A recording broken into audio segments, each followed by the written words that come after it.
નમસ્કાર મિત્રો, ટીવી બાર ગુજરાત પર તમારું સ્વાગત છે। રોજબરોજના સમાચારની અપડેટ મેળવી તે પહેલા આપણી ચેનલમાં નવા હોય તો લાઈક કરીને સબસ્ક્રાઇબ જરૂર કરી દેજો, જેથી કરીને આવનારા નવા સમાચારની અપડેટ સૌથી પહેલા તમને જોવા મળે। સૌથી પહેલા વાત કરીએ તો અંબાલાલ પટેલનું વધુમાં કહેવું છે કે એક સપ્તાહથી લઘુત્તમ તાપમાનથી 1 થી 2 ડિગ્રી ઘટશે અને ઠંડીનો અનુભવ થશે।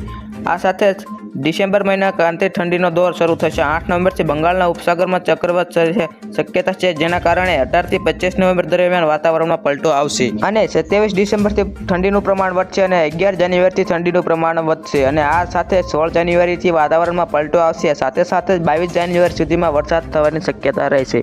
બીજી તરફ વાત કરીએ તો ગુજરાતમાં ઝડપાયેલા 3 આતંકવાદીને લઈને મોટો ખુલાસો। સૂત્રોમાં જણાવ્યું છે કે આતંકવાદીના નિશાન પર ઉલ્લખન આરએસનું કાર્યાલય હતું। ઉલ્લખન આરએસનું કાર્યાલય પણ આતંકવાદીનો હુમલો કરવાનો ફિરાર હતા।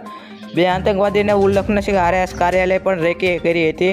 દિલ્હીની આઝાદપુરી મંડીમાં નિશાન પણ કરી હતી। આતંકવાદીએ દિલ્હીના આઝાદપુર મંડીમાં પણ રેકી કરી હતી।